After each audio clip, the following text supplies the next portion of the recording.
미가서 4장 1절부터 5절 교독해서 읽겠습니다. 끝날에 이르러는 여호와의 전에 산이 산들의 꼭대기에 굳게 서며 작은 산들 위에 뛰어나고 민족들이 그리로 몰려갈 것이라.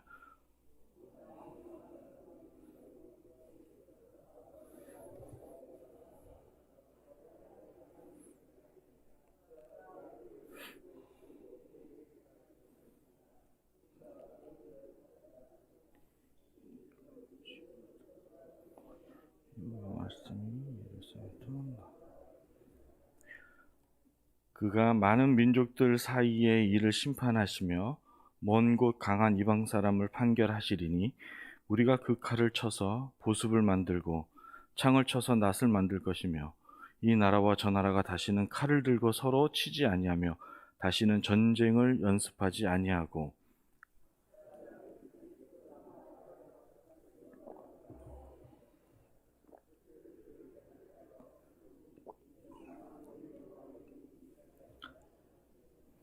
같이 읽겠습니다. 만민이 각각 자기의 신의 이름을 의지하여 행하되 오직 우리는 우리 하나님 여호와의 이름을 의지하여 영원히 행하리로다. 아멘. 할렐루야. 동시대 살았던 미가 선지자와 이사야 선지자는 이 서로에게 미쳤던 영향력이 컸던 것으로 보입니다. 제가 이제 왜 이 말씀을 드리냐면, 오늘 읽었던 이 미가서의 이 말씀이 이사야서 2장 2절과 3절의 내용과 너무나도 흡사하기 때문에 그렇습니다. 제가 한번 이사야서 2장 2절과 3절 한번 읽어드릴게요. 만일에 여호와의 전에 산에 모든 산 꼭대기에 굳게 설 것이요 모든 작은 산 위에 뛰어나니니 만방이 그리로 모여들 것이라. 많은 백성이 가며 이르기를 오라 우리가 여호와 산에 오르며 야곱의 하나님의 전에 이르자. 그가 그의 길을 우리에게 가르치실 것이라. 우리가 그 길로 행하리라 하리니 이는 율법이 시온에서부터 나올 것이요 여호와의 말씀이 예루살렘에서부터 나올 것입니다. 아멘. 미가 선지자와 이사야 선지자가 바라보는 시선이 같고 이 두 선지자의 비전이 같았다는 얘기는 이들이 하나님의 비전을 품고 살았다는 것을 이야기하고 있는 것이고, 이 둘은 하나님의 비전 속에서 말씀을 증거했음을 우리가 이 둘의 말씀의 그 내용이 같은 것으로 보아 알 수가 있죠. 그러니까 다시 말해 하나님의 말씀은 통일성이 있는 것입니다. 할렐루야. 이 사람 저 사람 다르지 않습니다. 선지자에게 있어 하나님의 비전을 알고 그 비전에 맞게 살 뿐만 아니라 그 비전을 회중들에게, 백성들에게 알리고 가르치는 것은 너무나도 중요합니다. 왜냐하면 그래야 백성들이 하나님의 비전이 무엇인지를 깨닫고 그 비전에 맞게 사는 것이, 또 그 비전에 합당하게 사는 것이 성도의 삶이기 때문에 그렇죠. 할렐루야. 우리도 그렇게 살아야 되는 줄로 믿습니다. 자, 그러면 하나님의 비전이 무엇일까라는 것이죠. 자, 첫 번째 이사야 선지자와 이 미가 선지자를 통해서 하나님의 비전은 이런 겁니다. 시온이, 곧 예루살렘이, 이스라엘이 죄로 물들었기 때문에 완전히 파괴가 되는 것이 하나님의 비전입니다. 어떻게 망하고 무너지고 파괴되는 것이 비전이 될 수 있습니까?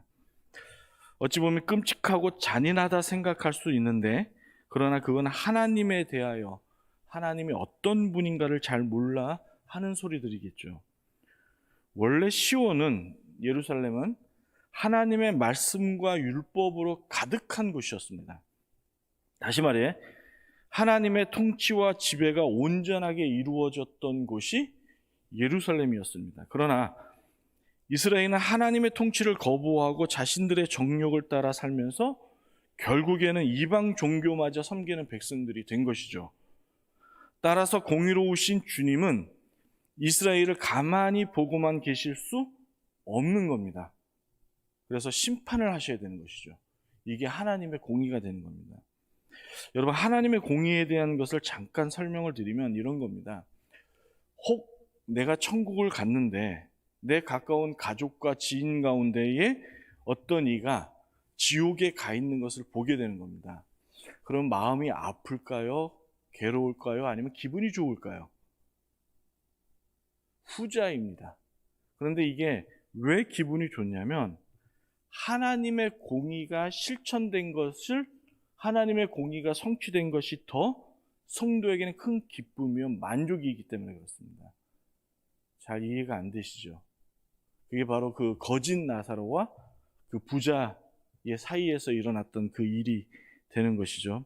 어쨌든 하나님의 공의가 실천되고 이루어진다라는 것은 너무도 성도에게 있어서 행복한 것이고 기쁨인 것입니다. 하나님의 공의를 거부하고 사는 세상 사람들은 하나님의 심판에 대하여, 아니 이 심판이라는 단어 자체를 부정적이고 거북스러운 말처럼 들릴 수 있습니다. 허나 여러분, 우리 기독교인들에게 있어서 심판은 찬란한 하나님의 영광인 줄로 믿으실 수 있기를 바랍니다. 아멘? 네, 이거죠.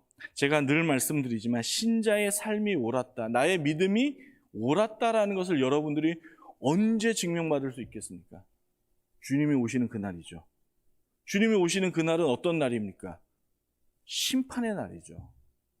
결국에 신자에게 있어서 심판은 하나님의 영광을 볼 뿐만 아니라 자신의 신앙이 옳았음을, 자신이 지금까지 견디고 버티었던 이 믿음이 참으로 맞았다라는 것을 깨닫는 시간이 되는 겁니다. 여러분, 하나님이 이스라엘을 심판하시겠다 결심하신 이유는 미가서 3장의 말씀처럼 거짓 선지자들 때문이에요. 그들이 하나님의 공의를 말하지 않고 하나님의 공의를 가르치지 않은 데에서 온 것이죠. 바로 우리가 미가서 앞에 있었던 3장의 내용에서 알 수 있습니다. 3장 11절에 보시면요, 그들의 우두머리들은 뇌물을 위하여 재판하며 그들의 제사장은 삭을 위하여 교훈하며 그들의 선지자는 돈을 위하여 점을 치면서도 여호와를 의뢰하여 이르기를 여호와께서 우리 중에 계시지 아니하냐, 재앙이 우리에게 임하지 아니한다라고 이렇게 잘못되고 거짓된 말씀을 통해서 하나님의 공의를 숨긴 것입니다. 가르치지 않은 것이죠. 하나님은 사랑이다, 은혜다라고만 가르치는 겁니다. 여러분, 이 말은 잘못된 것은 아닙니다. 그러나 헤세드라는 이 히브리어 단어, 하나님의 공의는 사랑도 포함하고 있습니다. 그래서 헤세드라는 이 하나님의 공의는 하나님의 사랑으로도 표현됩니다. 다시 말해 하나님의 사랑과 공의는 절대로 떼어서 말할 수 있는 것이 못 되는 것이죠. 제가 늘 여러분에게 말씀드렸듯이 신자에게 있어서 믿음과 순종이란 단어를 분리해서 생각할 수 없는 것처럼 하나님의 사랑과 하나님의 공의는 분리해서 생각할 수 있는 단어가 아닌 겁니다. 공의를 가르치지 않으므로 어떤 결과가 일어나냐면 성도가 하나님의 심판을 준비하지 못하도록 막는 일이 벌어지는 것입니다. 이게 너무도 거짓 선지자를 통해서 성도들이 하나님의 저주를 받는 끔찍한 일 중에 하나가 하나님의 심판을 준비하지 못하는 것이죠. 여러분, 복음서에 보시면 열처녀 비유의 이야기를 잘 아실 겁니다. 여러분, 그 중에 어리석은 5처녀는 여러분 기름을 준비하지 않은 게 아니죠. 기름을 넉넉히 준비하지 못해서 언제 오실지 모를 신랑을 준비하지 못한 겁니다. 다시 말해 오늘날 성도가 하나님의 공의를 알지 못하므로 하나님이 갑작스럽게 오실 그 마지막 그때를 준비하지 못하도록 거짓 선생들은 하나님의 말씀을 온전히 가르치지 못하는 것이죠. 그러므로 여러분, 하나님의 뜻을 다른 곳에서 구하지 마십시오. 하나님의 뜻은 이미 율법으로서 우리에게 주어진 줄로 믿을 수 있기를 바랍니다. 신자는 율법을 통해 하나님께서 하시고자 하시는 이 땅 가운데의 하나님의 비전을 알 수 있습니다. 십계명을 통하여 하나님을 사랑하는 것만이 온전한 성도의 태도이고 부모를 공경하고 내 이웃을 내 몸과 같이 사랑하는 것이 하나님의 뜻이었습니다. 그리고 그것이 천국의 모습이었던 것이죠. 신자는 율법을 통해 하나님께서 이 땅을 어떠한 나라로 만드시고자 하시는 것을 알 수 있는 것이죠. 그러므로 여러분, 성경에서 율법은 거룩하고 의로우며 선한 것이라고 가르칩니다. 로마서 7장 12절에 바울 사도는 이렇게 가르치죠. 이를 보건대 율법은 거룩하고 계명도 거룩하고 의로우며 선하도다. 이렇게 가르치는 겁니다. 자, 두 번째 하나님의 비전을 말씀드리겠습니다. 두 번째 하나님의 비전은 모든 인류가 하나님의 완전한 통치를 받는 그날을 소망하는 겁니다. 우리 성도가 하나님의 통치가, 하나님의 다스림이 온 인류 세상을 다 다스리도록 하나님의 그날을 우리가 소망하며 사는 것이죠. 이것이 하나님의 두 번째 비전입니다. 오늘 읽었던 마지막 말씀 5절을 한번 보겠습니다. 만민이 각각 자기의 신의 이름을 의지하여 행하되 오직 우리는, 하나님의 백성을 이야기하는 것이죠. 우리 하나님 여호와의 이름을 의지하여 영원히 행하는 것이죠. 할렐루야. 여호와께서 통치하실 때 이 하나님이 통치하시는 백성은 이스라엘에게, 하나님 믿는 저와 여러분들에게만 국한되는 것이 아닙니다. 이걸 아셔야 됩니다. 하나님의 통치는 온 인류, 온 세상에 다 하나님의 통치와 다스림이 있는 것입니다. 모든 민족을 다 하나님께서 통치하시는 것이죠. 그 증거로서가 무엇이냐면 바로 주님의 심판이라는 것입니다. 할렐루야. 이 주님의 심판을 보아 주님은 제한적이고 국한적으로 우리 신자에게만 나타나 다스리는 것이 아니라 온 인류 전 세계를, 하나님이 창조한 이 모든 피조 세계를 주님께서 다스리고 계심을 우리가 눈으로 볼 수 있는 것이죠. 하나는 하나님의 영원한 안식과 평화가 주어지는 나라로 그 심판이 주어질 것이고, 또 하나는 하나님을 거부함으로 말미암아 하나님의 영원한 형벌만이 존재하는 그 나라로 가게 되는 거겠죠. 할렐루야. 이 심판을 통하여 하나님께서 모든 피조 세계를 다스리고 통치하고 있다는 것을 우리가 알게 되는 겁니다. 그래서 신자가 마지막 그때에 하나님의 이러한 통치를 보고 하나님의 공의를 기뻐하는 것이죠. 내 신앙과 나의 믿음에 대하여 하나님께서 끝까지 지키고 살았음에 대한 보상과 그 칭찬이 우리에게 주어지는 것입니다. 그렇다면 여러분과 저는 어느 나라에 속한 사람들일까요? 이건 무르나 만하죠. 영원한 안식과 평화가 있는 영원한 주님의 통치만을 받는 그 하나님의 나라에 있는 줄로 확신합니다. 여러분, 믿을 수 있기를 주의 이름으로 축복합니다. 그 증거가 여러분이 주의 말씀을 사모한다라는 것이죠. 아멘. 주의 말씀은 내 발의 등이요 내 길의 빛이이다. 이 사실을 믿고 주의 말씀을 따라 순종하려는 그 여러분의 내면의 그 신앙의 태도를 보시고 주님께서 계속적으로 여러분의 삶을 함께 동행해 나가신다는 것입니다. 또한 우리의 믿음은 주님께서 우리를 세상의 소금과 빛으로 부르셨다는 것을 믿는 거죠. 그 증거가 우리가 하나님의 나라에 속했다는 것입니다.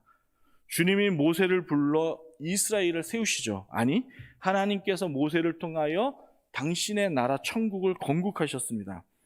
그 나라를 건국한 목적은 그 이스라엘을 통해서 이방 나라의 제사장 나라가 되게 하시기 위한 목적이었습니다. 그래서 이방 나라가 하나님의 나라를 보고 하나님의 거룩한 뜻을 발견케 하는 것이 하나님의 나라의 천국의, 그러니까 이스라엘의 목적이었습니다. 따라서 이스라엘은 제사장 나라로서 하나님의 말씀과 율법을 지키며 또한 가르치는 일로서 그들의 사명을 감당하는 것이 소금이요 빛이 되는 것이죠.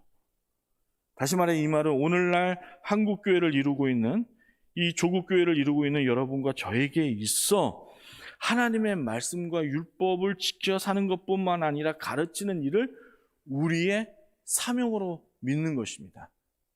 이것이 복음을 널리 전하는 것이죠. 아멘. 네. 그럼으로써 이 땅에 하나님의 말씀이 충만하게 되는 겁니다. 그리고 우리는 그것을 눈으로 보게 되는 것이죠. 이로써 세상을 주님께서 말씀으로 통치하는 그 세계를 우리가 보게 되는 것입니다. 그래서 주님은 복음서에 우리에게 이렇게 가르칩니다. 제가 너무도 사랑하는 말씀 중에 하나인데, 그런즉 너희는 먼저 그의 나라와 의의를 구하라. 그리하면 이 모든 것을 너희에게 더하시라는 하나님의 말씀의 뜻이 바로 미가 선지자를 통해서 하시는 말씀과 다르지 않다라는 것이죠. 그러므로 사랑하는 성도 여러분, 이 아침에 이와 같은 주의 말씀을 깨달아 순종함으로 주님의 통치가 우리의 삶에서뿐만 아니라 우리의 가정과 우리의 교회와 이 나라 가운데에 그 통치를 보게 되는 그날을 우리가 늘 소망하며 살아갈 수 있기를 주의 이름으로 축복합니다. 그리고 그를 위하여 늘 끊임없이 기도로서 여러분의 삶을 승리할 수 있기를 주의 이름으로 또한 간구드립니다.